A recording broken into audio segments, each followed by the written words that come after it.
So without further ado, I just want to welcome Jason Tanner. He's the CEO of Applied Frameworks. Jason, thank you so much for joining this webinar with me. Great, happy to be here, and I really enjoyed getting ready. We put a lot of thought into our recent blog posts on this topic and looking forward to expanding on more details about this topic. Yeah, actually, it really was a good experience. It turned out that both of us had even some projects and programs that we worked on that neither one of us were actually aware of that we both had done. So that made the work kind of enjoyable to go through that with you as well. My name is Laura Richardson, and I'm the head of sales for Applied Frameworks. I'm also one of our consultants and trainers. So part of what I can offer today in the webinar is some examples or experience that I've had working with clients. Is obviously Jason will be sharing some of that as well. So what we want to talk about today, as you would expect, is just talking a bit about how we see the business challenge. I think Jason and I both have some other kind of experiences that we can share into that about what we're hearing from our clients as well. And then talk about what the traditional approaches are to kind of managing this kind of budget challenge that a lot of companies are under, and then introduce a new way of doing it. So we want to talk about collaborative budgeting and collaborative cost cutting and give you some examples of how that might work.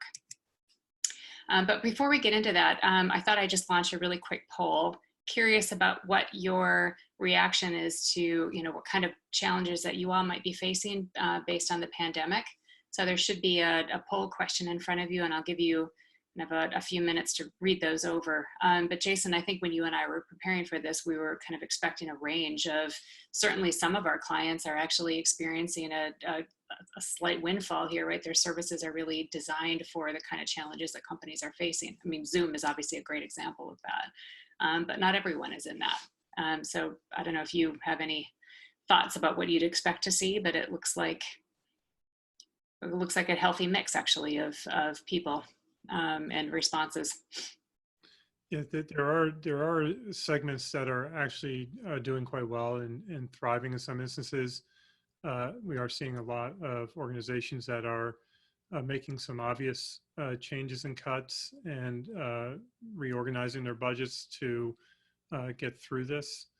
I haven't seen a whole lot of organizations in disarray. It's probably more about careful consideration and making tough choices. And really that's what this is about, is making tough choices in a humane way. Yeah. I mean, I think that's why we're so passionate about this. Is it's not that tough choices don't have to be made, but how can we do it in a way that's both good for the workforce and good for the company? All right, well, let's get into that. It looks like most people have voted, and like I said, it's kind of across the board here, and we'll carry on talking about it and see what kind of questions we get as we go along. So obviously, COVID-19 has inspired us to think about this in a little bit more, specifically about what are some of our experiences in dealing with, especially mid-year kind of budget changes based on market changes. But yeah, I mean, we were talking about not just shrinking revenues, Jason, when we were getting ready for this, but also like the impact on the workforce. Yeah, absolutely. The dramatic impact of immediately working from home and looking at which projects were going to continue or not. We went through this ourselves of immediately turning what we had projected as multiple in-person experiences to live online training experiences, which presents a host of challenges, both for the instructors, but also for the learners. So we rapidly had to figure out what would be the optimal design for everybody to avoid the Zoom fatigue that's real in an educational experience, but still fulfill some important learning objectives and help people achieve their goals. That was a big deal. And I think that was amplified across many organizations rapidly shifting to continue operations in some way. Yeah, and for us, some of those budget changes that we had to make were pretty obvious, right? It's where we were shifting resources and people was just a function of, hey, there was no other option for that. And I think probably quite a few people on the call have already experienced that as well, where some things are just obvious, and as leaders, you move forward with that. So I think typically, though, the way that those decisions are made, especially beyond the obvious, would be, normally a much smaller group of executives take care of the obvious, but they also move forward into maybe the more difficult decisions. And Jason, you've had a lot of experience of trying to guide companies through this really difficult portion of, okay, how do you make decisions and then what happens afterwards? So, maybe you could talk a little bit more about what's your take on how companies typically go ahead with these kinds of decisions? And the leaders are in a tough position because they need to act quickly and they're doing the best they can. And as leaders, we tend to think that we know what's best. And our thinking is that in order to move quickly, we need a smaller group of decision makers. Yet the unfortunate outcome of that is once the decisions are made and announced, typically in some sort of communication to the entire organization, they face resistance. And what you wind up with is people in the armchair quarterback mode of questioning why this is happening to me. And it becomes very personal because it's unclear, because it's a broadcast message that doesn't really have any clear logical connection to what people are actually doing and what they're passionate about. They're left wondering, why is this happening to me? And it just creates discontent, and it's hard to socialize effectively. And to provide that communication actually takes more time than it would if people were engaged up front in making decisions and being involved and collaborating to come up with valuable insights that would actually lead to even better decisions. Yeah, it's that decision-making process. I think what people really should think about is it's from the point you need to make a decision until the point where actually execution begins, right? And I think what tends to happen is people think about, well, at the point we make the decision, we're done, and now we can stop counting how long it takes. But if that period of socialization takes 3 weeks, 3 months, right? Who knows how long it might take depending on the kinds of decisions handed down. That's actually part of the decision-making process so far. You haven't hit execution yet, right? Right, exactly. So beyond just the, how this actually goes, I think the other piece that might be missing, and I always struggle with a little bit with this one about how do you talk about it in terms of executives may not have all the answers, right? And while the leadership team has an awful lot of good answers, they don't know everything. And how do you bring that to light, right? What's the reality of how good are the decisions that a small executive team can make, especially in crisis?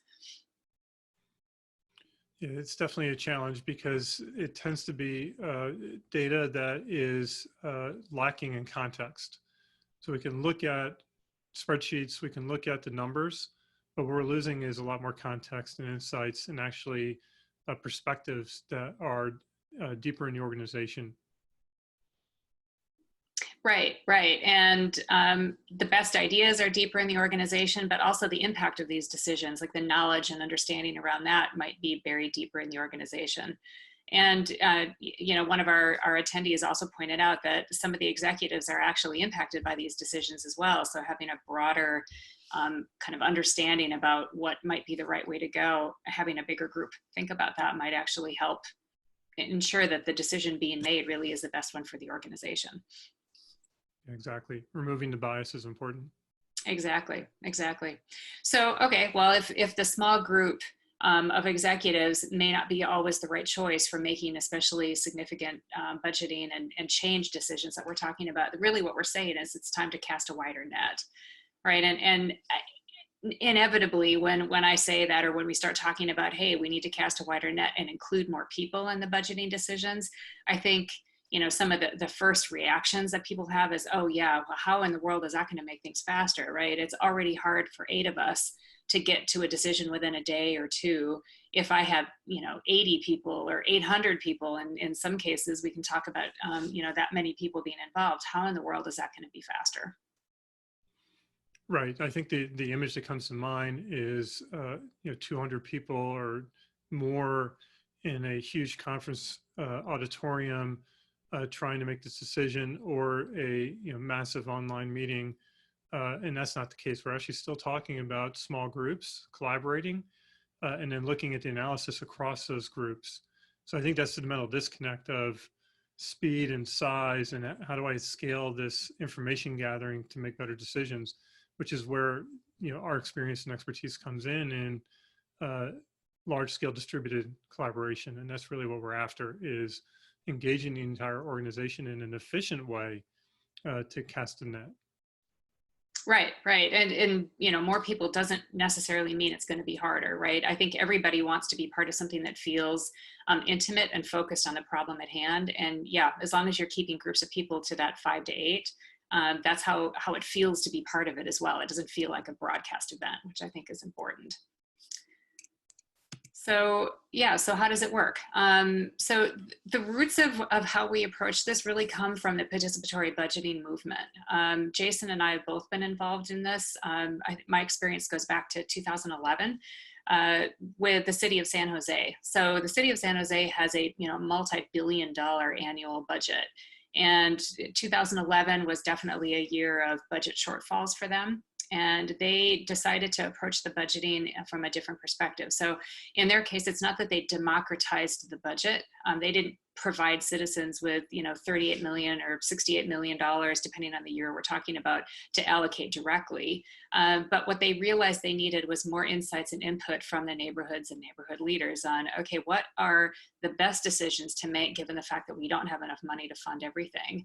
And what are the implications of not funding something? And so this was, a significantly large event. And every year since 2011, they've done something very similar. And they scaled through groups of 5 to 8. So the photo here, we actually have a lot of experience doing it online as well. But the photo kind of represents the idea that, yeah, there were 250, 300 people in that room, and they were organized into discussion groups of 5 to 8 people. Yeah, and this is a great example of small group engagement at scale, then rolling up to a larger decision that stuck. I mean, this is repeated over and over again for the city of San Jose because it works. Mm-hmm. They're actually finding they're making better decisions about the budget. Yeah, and I think the other thing that was kind of powerful with this is, while if you have a budget shortfall, obviously everything that people want to have funded isn't going to be funded. But the struggle that leaders and executives have is they see all the information and they understand how hard the choices are. They make a decision and then they kind of announce it to the company, and the people in the organization don't necessarily appreciate how complex the decisions are and what the trade-offs really are that need to be made as well.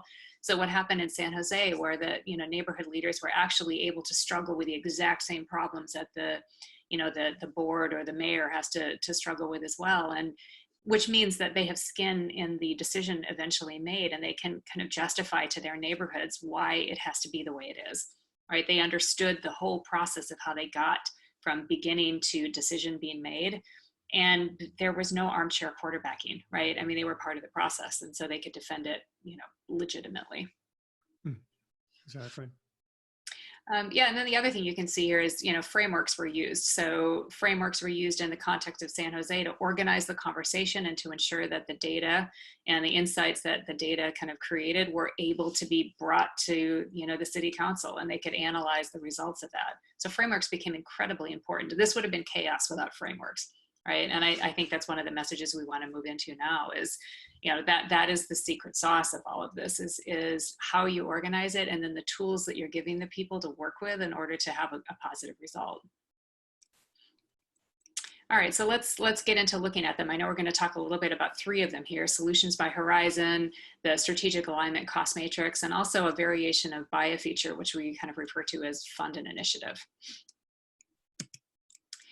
So we're about to get into kind of looking really in more detail at those 3 frameworks. I'm going to hand it over to Jason in a second, but in the meantime, just keep in mind that if you have any questions or comments that you want to make sure that we answer or kind of weave into this conversation, just stick them into chat. I periodically look at that as I kind of glance over to the corner of my screen. So if you have any, put them in there. And at this point, I think what I'll do is turn this over to Jason.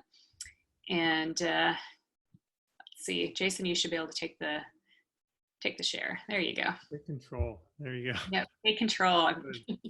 Now I'm in the pilot seat. Great. There you go. So the first framework we're going to look at here is the solutions by horizon, which is derived from the 3 horizons framework developed by some folks at McKinsey.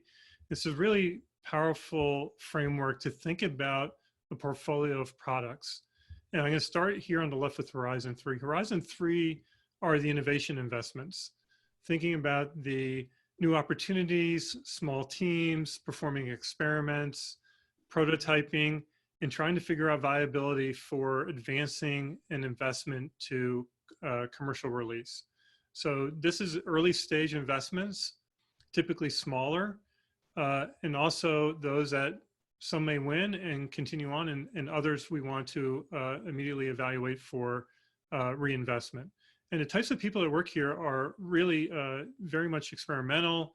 They're trying lots of new things. They're not constrained by really very many boundaries at all. And then we get into Horizon 2. So the winners from Horizon 3, those investments that are proved to be viable, advance. They're the ones that we're going to commercialize, we're going to launch.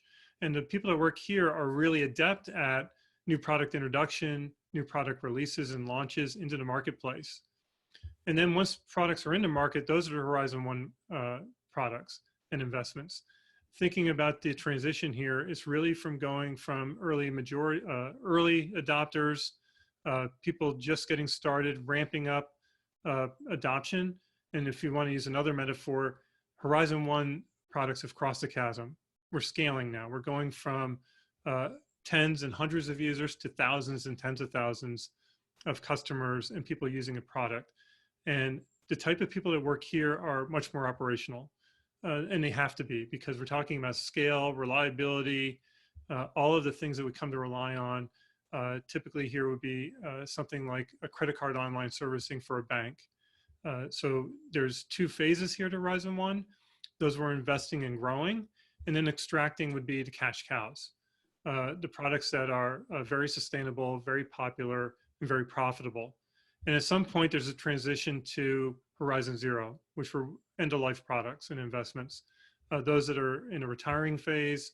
And typically what we're doing there is trying to figure out how to introduce a solution that replaces those products for those customers in that segment before the products are ultimately decommissioned.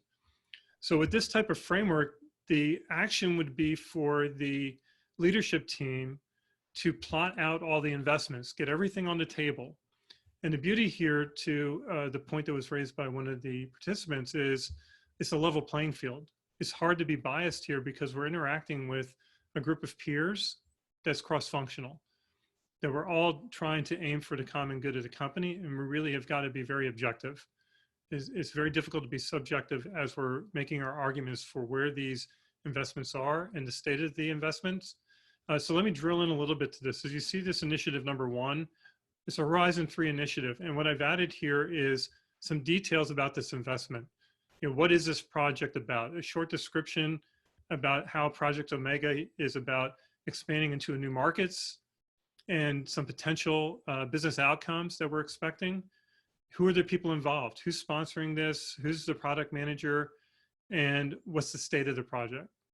So in this case, there's some experiments that have been completed and validated, and also some failed experiments. We want to be clear about what isn't working with this because we need to make some decisions. And then last, what is the remaining spend? Now, it's key here is we're ignoring the sunk costs. This entire framework relies on what is the future investment required, not what we've already spent, because that's what's going to lead to the better decisions. So effectively, what the group is doing is taking each one of these ideas and identifying where does it go. And since this is an online framework, we're all looking at this and collaborating. Now, I've laid out just some samples here, and the common question is, well, I've got 200 items in my portfolio. What do I do? Well, then I think it'd probably be different sets of conversations by different leaders, perhaps by business units or divisions, where it's a manageable number of investments to evaluate. Because this would get really, really busy with 200 projects or 1,000 investments, which may be possible for a 100,000 person organization. We definitely want to look at doing this at the right leadership level, which is responsible for this type of budget. Now, the action, once we've got this plotted, is then to look at where are these opportunities at this stage to stop things. For example, Initiative 23, this one is not paying off, and we're going to have agreement that we're going to stop it. And that's a decision we need to make as a leadership team. In some cases, we look at well, if we take the people that are working on this initiative, should we actually look at how they could support other investments and accelerate them that are actually really positive and closer to launch? That may be one output of this conversation. And again, it's all about, are we looking at the right stage of these investments to continue on with that investment? Or, for example, should we accelerate end of life for a particular product? So we're actually opening up those opportunities for early wins in our choices that we're making, which makes sense as a team. So that's the Solutions by Horizon framework. Yeah, Laura, one thing I would add here while you switch over to the other one is, when you have a process in place that expects multiple phases of the decision making on how we're going to deal with budget reallocation, the expectation here obviously is that there's another framework that happens after this. And so really, I think what happens here with the leadership team is it's looking for some obvious, easy to make decisions, and the intention is to defer the tricky ones to the next round of how we get through this. So if they're obvious and easy, these are made, and everyone has a really good understanding about what is the mix of the portfolio at the moment, and opportunities to understand what's going on in perhaps other areas of the business that they're not entirely focused on. Like there might be some ahas going on here about, oh, I didn't realize that it had gone so far in the process, or that it was being so successful, or that it really is a candidate for canceling because, and I didn't know it was in that state, right? So that's kind of what happens here, right? exactly. Right. So we want to take the results of these remaining investments and then take them down to either the next level of leadership or all the way down to the team level, where we can actually get the best insights into what the real state is. And that's really what we're after here. We want to engage people in the decisions so they know why things are happening, they're involved, and there can be new information that only is available at that level. Mm-hmm. So these investments are then translated into the next framework. And this one is strategic alignment to cost. And that's what the matrix is driving here. So at the bottom, we've got the alignment to strategy from low to high. And then we've got the remaining costs on the y-axis. And what the teams are doing here is looking at these investments, saying where are they really aligned? Because they're doing the work, they know how closely aligned these things are to strategy, and they're most familiar with what the remaining costs are. So even though we had that information in the initial horizon model, we may actually have new information on what the actual true remaining costs are. They may be higher, they may be lower. And that's where the teams can provide that insight. So as we look at this quadrant, or this section here, where it's to keep, well, these are great opportunities. They're low cost, very aligned to strategy, and those are the ones that we want to keep.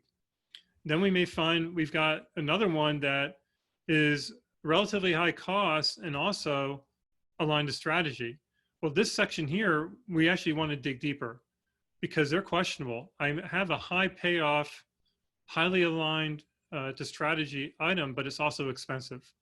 We may need to dig deeper. And then we have this zone of, wow, these are some new ones that we really probably ought to stop. These are very expensive and are not closely aligned to strategy. Why are we doing this? And there, all too often we find that there are teams working on projects and investments that really aren't great ideas. And this is a time to really be very objective and have those conversations so that everyone's on the same page. And when this happens at the lower level of the organization, it's actually going to be the most powerful ones to stick. And people are going to know, okay, I understand why my project, my product is subject to just not being a good idea. And we've got to think about what we're going to do now.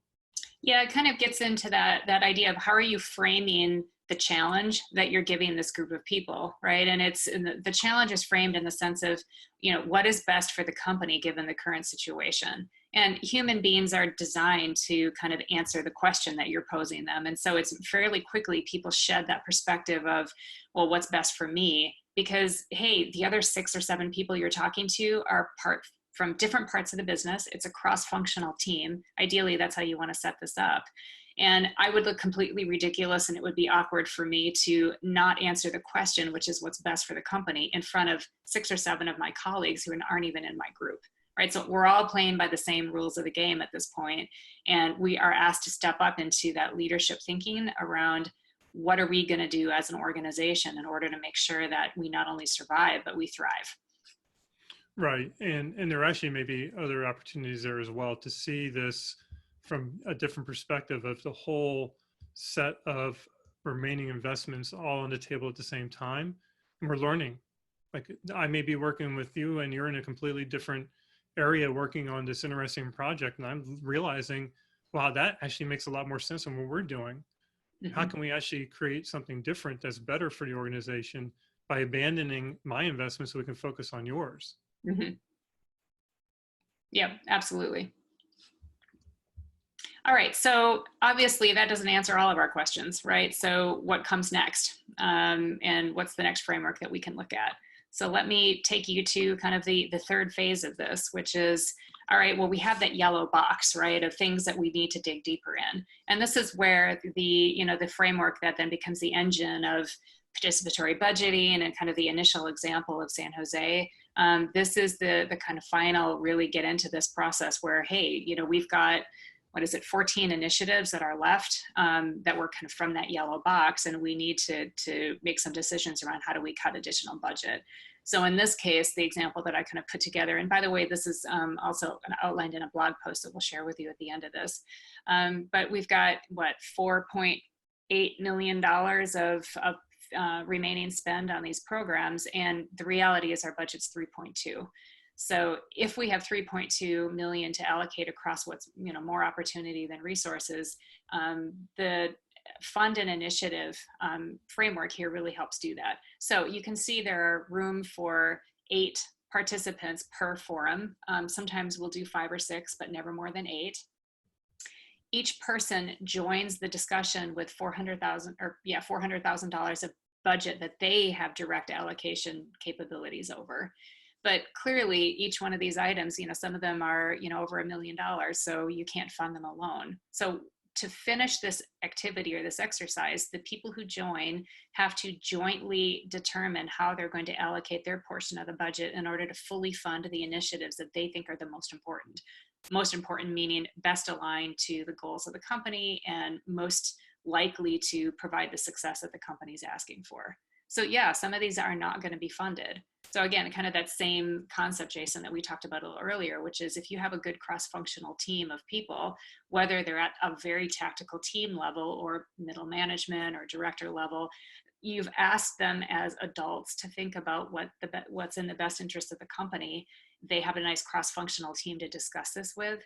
And the negotiations that happen are, like you said, this is the learning, and this is the socialization that might take 3 months if they're handed the decision. They spend an hour making the decision, and that can cut that 3 months it might take for full understanding down to an hour, because hey, they struggled with the hard data too, the hard decision making process. Right. And because this framework requires a boundary of full allocation to the budget, then there needs to be an outcome. In order for the group to actually, for lack of a better term, win this game, the items are fully funded, and those that are not selected aren't funded, because we're looking at the real remaining budgets, and the group has got to come to the best decision, and this is what optimizes for the organization.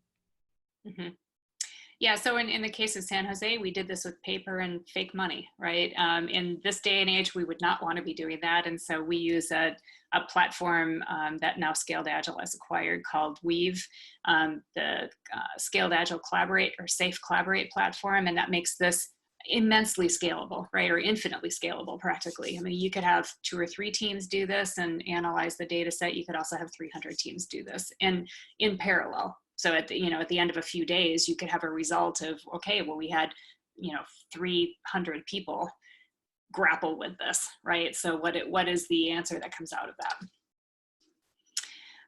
So we thought it would be interesting to give you a bit of a case study on, okay, well, do companies actually do this? And of course, our answer has to be yes for that. So our companies do this. So I'm going to talk a little bit about 3D Systems. They're actually, a global company. The group that I worked with was based in LA, and they do a lot of really cool work with the film industry. So they 3D print the stuff that you see here on the screen, and everything supports some of the really neat films. So there was definitely a fun company to work with. but yeah, I mean, they decided as a leadership group to first confirm that everybody had the same understanding of strategy, right? So we implied that people understand, hey, alignment to strategy is really important. They decided they were going to start with this, and so their process for doing so was a framework called Cover Story, or On the Cover, where each leadership team kind of created their perfect future on, hey, if we were to have a perfect year or a perfect outcome over the course of the next 12 to 18 months, what would that look like? And in the context of sharing out this kind of perfect ideal future, we determined that there was kind of 8 or 10, I guess, metrics by which we could determine, hey, have we been successful or not? So we could distill priorities down to about 8 to 10 dimensions. And those were prioritized using 2020 vision. So we got to say the 3 most important things for our future success from a strategic standpoint are A, B, and C. Right. So it was really nice going into the next phases, having confirmed that everybody has a shared understanding of what success looks like and how we're going to measure success, and what are the strategic objectives for the company and how are those expressed. So from there, we went into a variation of the strategic alignment cost matrix. So each group, each part of the organization that were part of this discussion, prepared kind of their view on what are we currently working on, what's in flight right now, and how aligned to strategy is that, and what's the cost. All right, so in their case, they calculated cost as headcount. So obviously there's a lot of flexibility in these frameworks and how you'd want to apply them in your organization.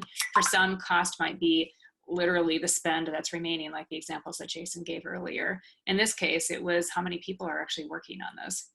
Right, so they could make some very quick decisions. All right, in this case, you can see, hey, if it's not aligned to strategy at all, why are those people working on that, right? When we have other opportunities where they're very tightly aligned to strategy, and if we could shift resources to those, what would that mean in terms of us being able to either achieve time objectives or growth objectives? Right, so this was a very valuable exercise, but hey, they still had that yellow box too, right? Where they had this area where we're still confused, we can't make decisions around it. The choice isn't yet obvious, right? So the next phase is they pulled those items into the fund and initiative platform, and they calculated cost based again on the numbers of people that were working on it. So we had a quick conversion of, hey, if it's 5 people, that was small. If it was 25 people, that was large, that kind of thing. And so we could compare the different initiatives that were in flight from a cost perspective based on how many people were assigned to that particular program. So the information was pulled into it. And in this case, they finished half of this in the in-person workshop that we had. So literally it was an hour of a couple of teams working through the fund and initiative project, and nobody was talking out loud because they wanted to also be prepared for having to do this online, and they wanted heads down consideration. So they, for let's say maybe 60% of the time, switched over to the chat feature that's kind of built into that platform. And it was a very hard set of discussions they had. They were cross-functional leadership team, and that overarching mission, how aligned to strategy is this, and what is the cost associated with it? When they were looking at those 2 decision-making factors, people again had to step out of their particular box of their portion of the organization they worked in, and they had to answer the question about what was best for the overall organization. So in the end, they got to some pretty obvious decisions, right? So of the people involved, they had two groups of, I think, 6 people each. And again, this could have scaled to more groups than that, but what they ended up with were 3 initiatives that were fully funded and fully supported by everybody in the room.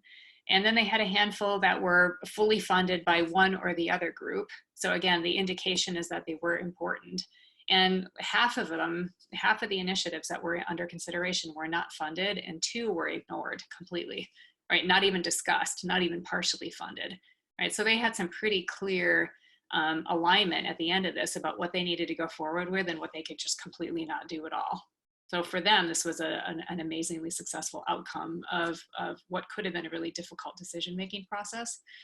And the other piece of this was Monday morning when they showed up back at work, they had all the information they needed about why this choice was made and not the other one. It was completely easy to defend and explain because they were actually part of the hard choices.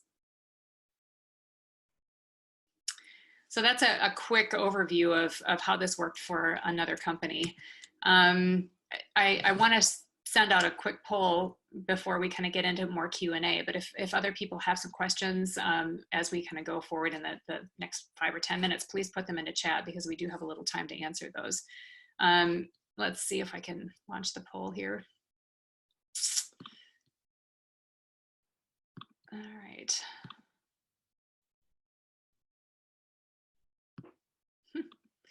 There we go. Hide the poll button. All right, so what I'm interested in is the frameworks that you either are using or plan to use or are familiar with that you think you might be able to leverage for a more collaborative budgeting, conversation, and decision-making process. Jason, I know there are other ones that I've used to kind of help this. I mentioned, you know, the cover story as a way to confirm strategic alignment. Are there other things that you have used or would consider also? So, well, Product Box is great for the executive team to align on a future vision. So is Remember the Future. So Remember the Future actually positions the participants in a future state to think backwards of what would it take to get to that future state, which is very powerful as a lens to think about, okay, what are we going to do now to achieve that future state? That's probably one of my favorite activities to do to visualize the future. Mm-hmm. Yeah, yeah, I actually like that one as well because it's a nice combination of envisioning the perfect future and then some work on, well, what's the roadmap to get there? Even though it's quite high level, it's still, people like to think about, well, what are the key steps that we're going to need to take in order to make that a reality? Yeah, exactly. All right, well, we'll give people a few more minutes to finish this, but what I wanted to get from you, Jason, is what, if you were to think about some key takeaways for people, what do you hope they think about? What do you hope that this inspires them to kind of ponder? And what are your takeaways from this? I think the big takeaway is that in order to reduce the resistance to decisions being made, increasing the engagement of the organization really is powerful because there may be negative outcomes. And those become so much more easy to understand, appreciate, and really through this level of engagement and participation through collaboration, it's a much more humane way for the organization to respond to what are very difficult business choices. And we see examples of the good and bad now. In the past few months, the sadder stories of people finding out about layoffs through a 2-minute Zoom meeting or worse, an email, and it's disrupting lives as opposed to the real positive stories from organizations like Airbnb, where decisions are clear, they're clearly explained, people are treated in a very appreciative way as they're going through a difficult time. So we're looking for those ways to find ways to provide people an opportunity to participate. And I think that's what's the important takeaway. Mm-hmm. Yeah, I think another one that's interesting, especially for the leadership team, is the opportunity to measure alignment through this process, right? So part of what leaders find is that they're, you know, again, you're not democratizing the decision-making process, right? What you're actually looking for would be assistance in uncovering maybe some unknowns or helping people participate in the process so that, again, the socialization portion after a decision is made is reduced or even eliminated altogether. But I think another important kind of outcome of doing something like this is the reality of the day is, you know, leaders have to make choices that aren't always clearly supported by a large portion of the organization. And there might be reasons for having to take a decision that appears to not be supported fully by director level or other managers. And so what happens in this process is you start to understand those pockets of support and pockets where you're really going to have to focus on making clear the rationale behind moving forward that may not immediately look obvious as the best idea, right? So it improves the decision-making process, certainly, and it generates understanding of where people are going, but it also provides leadership with some insight into where do I have alignment and where don't I? Yeah, once organizations get good at this, this can become a very habitual method of managing the portfolio. Even in good times, we look at very clearly which investments should we continue and how should we rethink about the investments and reallocate the budget as opposed to Mhm. eliminating the budget. It Yeah. becomes quite powerful. Yeah, I mean, definitely at that portfolio level. And then actually, you can go down to the departmental level as well. I mean, at the moment, I think what groups are looking at is, hey, where do we have waste and where can we make some savings, especially given the fact that we're working a little bit differently now. And so the scope of the question doesn't have to be portfolio, right? The scope of the question could be, I'm a manager of 12 people and I need to figure out how we're going to be more efficient because maybe the new hires that I had planned on making in the next 3 months, you know, the budget for that has gone away. So as a group, we're not going to be 15 anymore. We're going to remain 12. How can we be more efficient and do what we need to do with the resources that we have?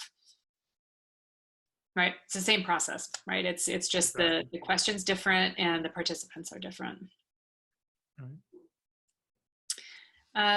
Well, I think we're getting right towards the end of what we wanted to talk about. Of course, if anyone else has any other questions or comments, let us know. The other question I have for the group that's here today is, you know, we have a cadence now of producing these webinars that are kind of focused on various skill sets of our consulting team and some of the passions and capabilities that we have around portfolio management and agile adoption, enterprise agility, product management.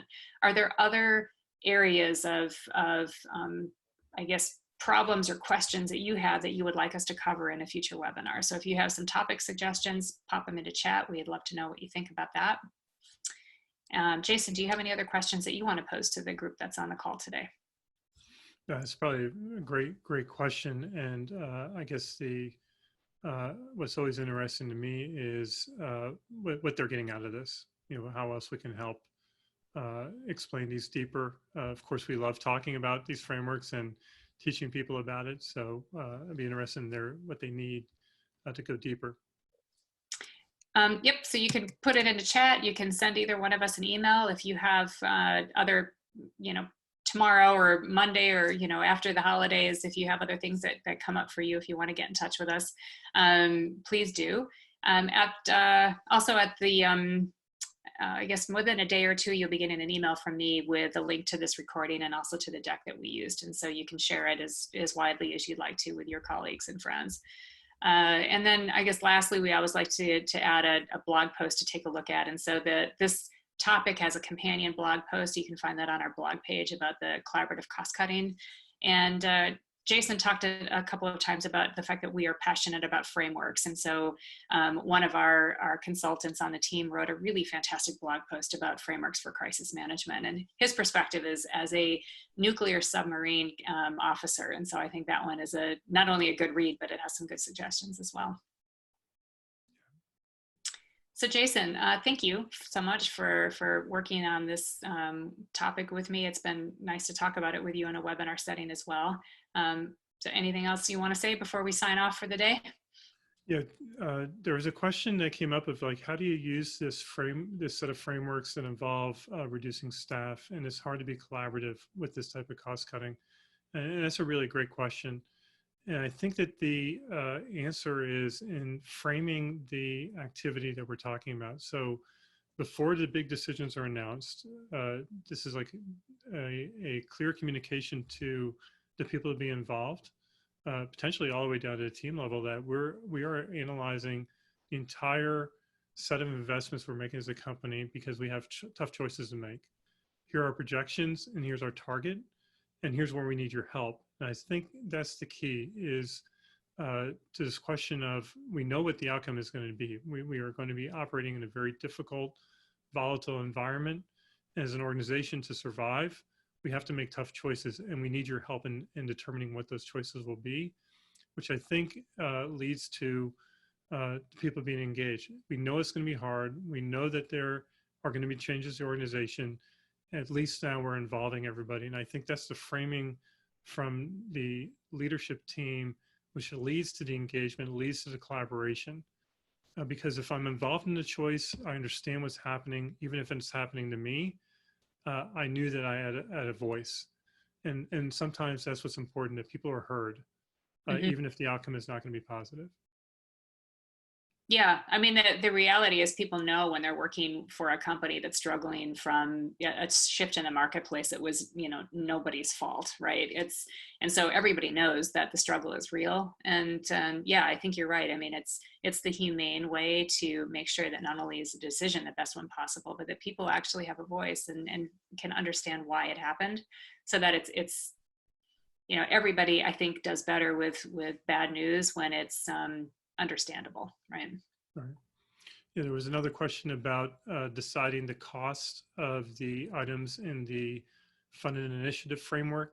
And those are the true remaining costs for those particular investments. So as I showed the example of the initiative with the description, the sponsor, the current state of that work, there was a remaining cost component. That's the true remaining cost estimate that's going into evaluation with funded initiative. Mm-hmm.